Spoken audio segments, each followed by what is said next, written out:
Joe Biden offers some outrageous training advice for police officers. A New York Democrat lets his true feelings slip out on an open mic regarding rioting and looting. Plus, a New York Times writer says all this violence is not real violence. All that and more. I'm Bobby Eberle. This is a 13-minute news hour. And God bless the United States of America.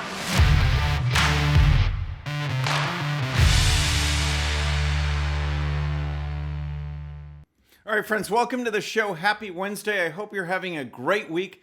We've got a lot to cover. We're going to start with Joe Biden because I just could not bring myself to talk about this narrative that America is a racist country that even some Republicans are buying into. We're going to get to some of that later, but I just couldn't lead with that. So I'm going to lead with Joe Biden because you give it enough time and he's going to say something that just makes your eyes pop out and you wonder, what in the world is he talking about? Well, he's at it again. And this time, he's talking to a group of black leaders, black community leaders in Delaware, and he's talking about the police. And of course he is. Of course he's talking about the police because no one wants to talk about an individual officer. And if that officer is racist or hostile or corrupt, they don't want to talk about that. They want to talk about, the left wants to talk about police or law enforcement as a collective because they're bad and we've got to do something about it. That's the reason for all this crime. They actually think that the reason for all this crime in inner cities is blamed on the police, which just think about that for a while. So Joe Biden had his take, and here is his training advice for police officers. And the idea that instead of standing there and teaching a cop when there's an unarmed person coming at him with a knife or something to shoot him in the leg instead of in the heart is a very different thing. There's a lot of different things that can change. Are you kidding me? There's a bad guy. There's a bad guy coming at you with a knife. He's trying to get you. He's rushing you. And Joe Biden says, you guys need to shoot him in the leg rather than the heart. Well, first of all, no one is trained to shoot them in the heart. I don't know where he got that because that's not a training technique. You are taught to train center mass. That's where you aim. The biggest target, the whole area. Shoot them there because one, you're most likely to hit them and stop their progress, which is the whole idea. But he says shoot him in the leg. What happens if you miss? What happens if you miss the leg? He's coming at you with the knife. He's got you. He's got you right there because you decide to shoot him in the leg. It makes absolutely no sense. It goes against anything that has been taught, anything that has been trained. I mean, these training techniques are based on experience and logic and common sense.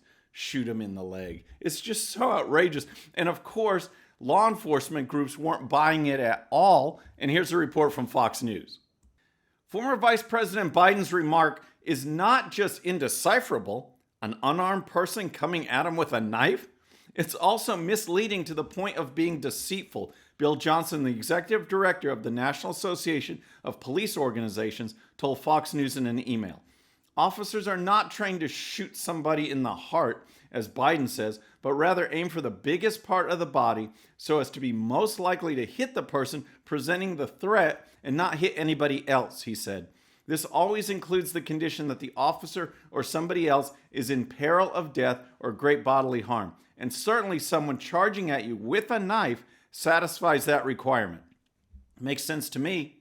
Makes total sense to me. And this makes me wonder, when Biden says these things, do you think beforehand he goes and sits down with staff members and actually goes over this? Do you think if he has a new policy position and some training advice for police, that he sits down with the staff and says, hey, I got an idea, folks. Let's say shoot him in the leg. And everyone sits around and go, yeah, that's good. That's good, Joe. You go for that. I mean, this is just outrageous. And here's more from Fox News. He's not living in the real world because people with knives, those are deadly threats. Federal Law Enforcement Officers Association National President Larry Cosme told Fox News in an interview. With all due respect to Mr. Biden, he's mixing the two. Unarmed person with a knife? I've never heard of an unarmed person with a knife, he said.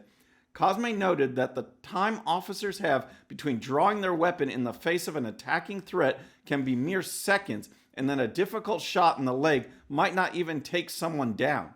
He describes the unrealistic expectations of what cops are able to do as the CSI effect, where non-experts get their understanding of police techniques from TV rather than reality. And folks, as you could imagine, I mean, this whole unarmed person with a knife, it just cracks me up, but Joe Biden just says this as if it's normal. Well, the reaction has been stunning. It's been severe, of course, but even from the left, because Biden is just so outrageous. Here's a tweet from Ryan Knight. He is a self-proclaimed Democrat socialist, and here's what he writes. Biden moments ago said we should train cops to shoot unarmed people in the leg instead of the heart. This is so problematic. Cops shouldn't shoot unarmed people at all. How much longer are Democrats going to pretend that Joe Biden's cut out for this? And then there was a follow-up to that tweet by an author. He wrote, we can shoot them in the leg instead of the heart is such a good accidental distillation of liberal compromise mindset. I actually like that guy because liberals will say anything that they think sounds good. They don't take the time to actually wonder if it makes sense or not, if it's logical, if it actually achieves what they're trying to say. It sounds good. It'll pull those heartstrings, to some, I guess, but it makes no sense. Shoot an unarmed person with a knife in the leg. It just, oh my gosh, it makes no sense. All right, so next we're going to move on. I got a question for you, and we're going to get to a Democrat who just totally slipped up on the mic. But first, folks, if you love the show, please hit that like button, and please subscribe and hit that bell so you'll be notified. We're really moving. We're about to pass 70,000 subscribers. We're on our way to 100K by Election Day, and we can do it with your help. So please subscribe, and please tell your friends. So next, here's the question. What is worse? Someone like Joe Biden who just says anything, just says anything to make it sound good, to try and show that he's on the right side, or someone who's letting their true feelings come across, like this Democrat in New York. He was caught. He went to a press conference. The local area in the Bronx called a press conference to address the looting and the rioting that's going on, the vandalism in their city, in their borough. They held a press conference. A congressman representing New York was called there, and he let slip out on an open mic how much he just really cared about this situation. So here's a reporter. Here's a tweet from the reporter who was on the scene. Our cameras are rolling as Representative Eliot Engel asked BP, that's Borough President, Ruben Diaz, if he could speak at a press conference this afternoon, and was heard saying, if I didn't have a primary, I wouldn't care. So that was awesome. And of course, in that tweet, there was video because it wasn't just open mic. They caught it on video as well. Please bear with me. I'll announce everybody. I appreciate you coming. But then I got to then go down the list, and it's just too many folks here.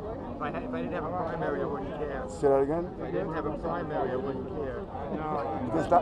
Don't do that to me. We're not going to do this. We're not going to politicize this. Everybody has a primary. I'm sorry. Oh my gosh, what a bust. Video and microphone. So he was caught. He was busted. So this Democrat, Eliot Engel, he issued a statement to the news team, and it read in part like this. Engel says, in the context of running for re-election, I thought it was important for people to know where I stand. That's why I asked to speak.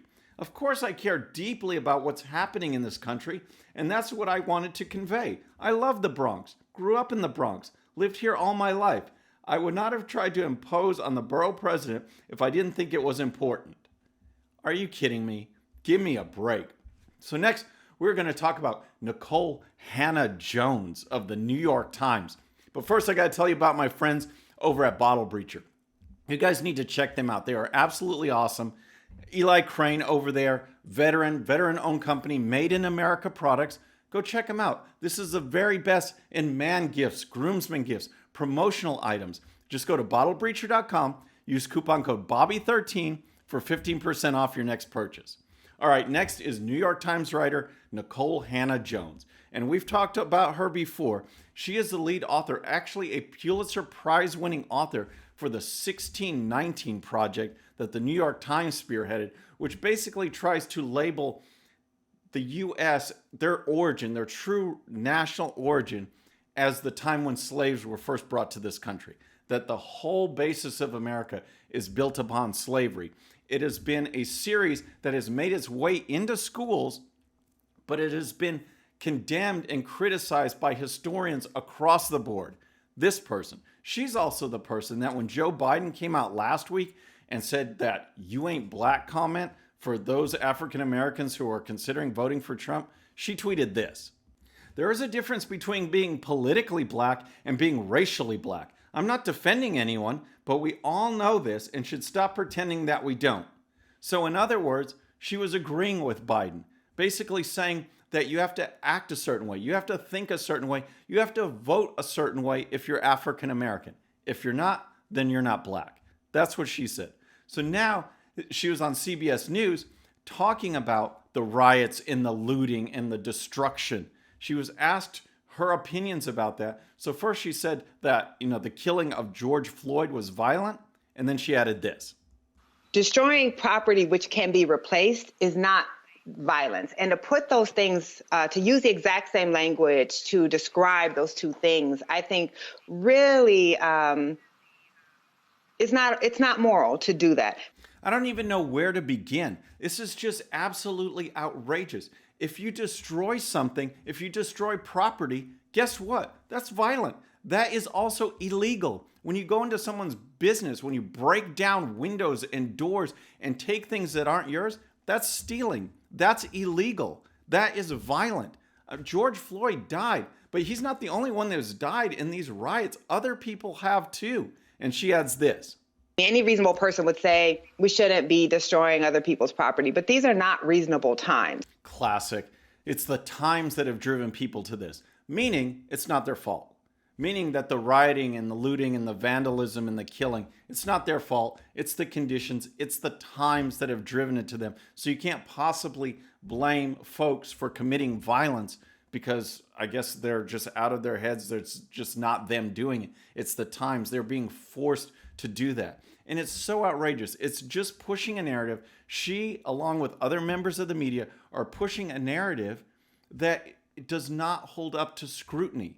Yes, George Floyd is dead, but the circumstances are exceedingly rare. It rarely ever happens. Just this weekend in Chicago, 92 people were shot. 92 people were shot. 27 of them died in Chicago. And when you look, there's plenty of news reports out there that will list the person's name and their age and their location. You look at those neighborhoods, a lot of them are black neighborhoods. So these are African Americans dying, 27 of them, 90 something shot in one weekend in Chicago. No one talks about that. No one talks about it at all. In fact, if you pour through the stories, race is never mentioned.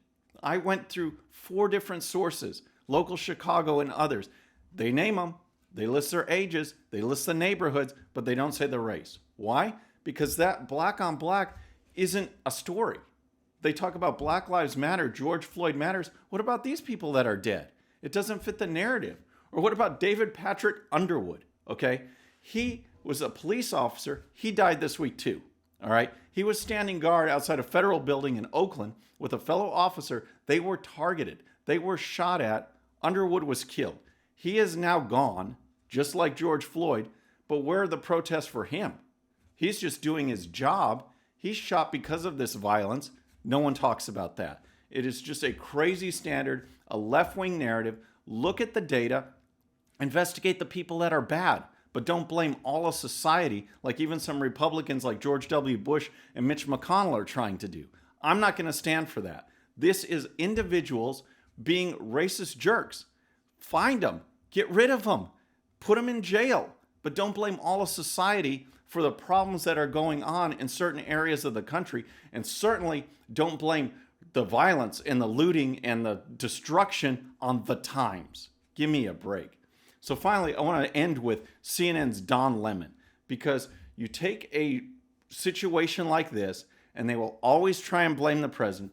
Things are out of control with these riots. Something needs to be done. The local governments aren't doing anything, but Don Lemon says that this is a step towards dictatorship. That's what Trump's doing. And here's a report from the Washington Times. CNN anchor Don Lemon accused President Trump of being on the path to becoming a dictator after he threatened to deploy the military within the country to crack down on protests. Open your eyes, America, Mr. Lemon said on the cable network. We are teetering on a dictatorship. This is chaos. Unreal. There is actual chaos out there, actual violence out there, actual destruction, looting, killing. It's unbelievable. And he's criticizing President Trump. And here's more. He's playing a very dangerous game because this will backfire, Mr. Lemon said later. People are upset and they're angry. These people, as I've been saying as well, they feel like they are occupied in their own communities by police departments. Many of them militarized police departments. Now the entire country, according to his orders, we are living under a militarized country, or will be soon. And it will play out in front of our very eyes on national television. What can you even say to that?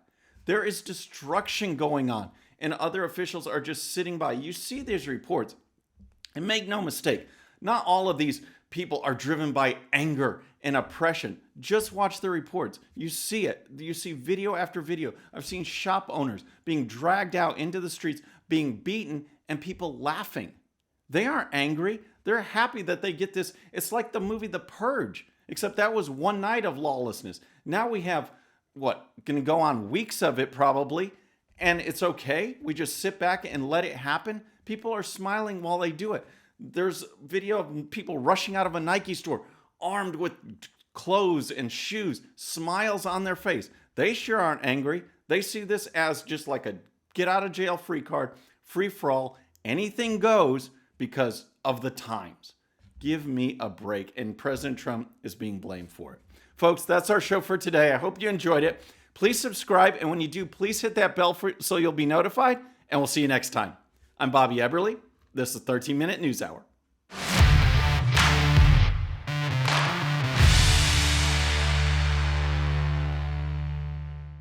Okay, friends, thanks so much for watching. And before you go, please hit that subscribe button, hit that bell so you'll be notified. And here's a special video just for you so you can watch even more of the 13-Minute News Hour. And don't forget to check out GOPUSA.com for the best in conservative news and commentary. We'll see you next time.